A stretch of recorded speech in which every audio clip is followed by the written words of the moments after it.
30岁宅男女神郭雪芙近期和大她1岁的鲜肉男星孙奇君搭档演出情侣，不过两人疑似假戏真做，郭雪芙甚至沦为小三。最新一期周刊报道，孙奇君被抓包到女方家过夜，甚至拥有郭雪芙家的门禁卡，两人还会穿着情侣装上街。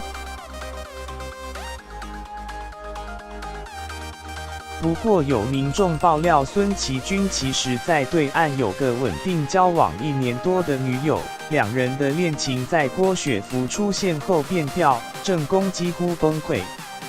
据《镜周刊》报道，本月25日，孙奇君被直击坐车从郭雪芙位于台北内湖成公路的家驶出，后来他一路载着郭雪芙，原本到了自家附近，却疑似担心被跟拍，便半路把郭雪芙丢包，让女方自己前往发廊。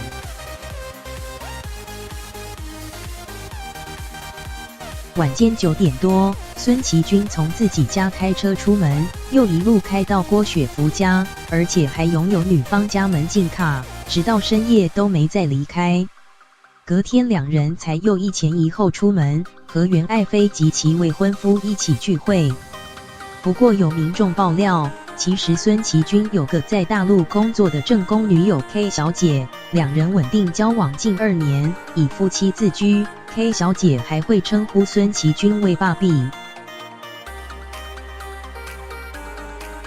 但是孙奇君和郭雪芙开拍"我们不能是朋友"后，整个人就变得怪怪的。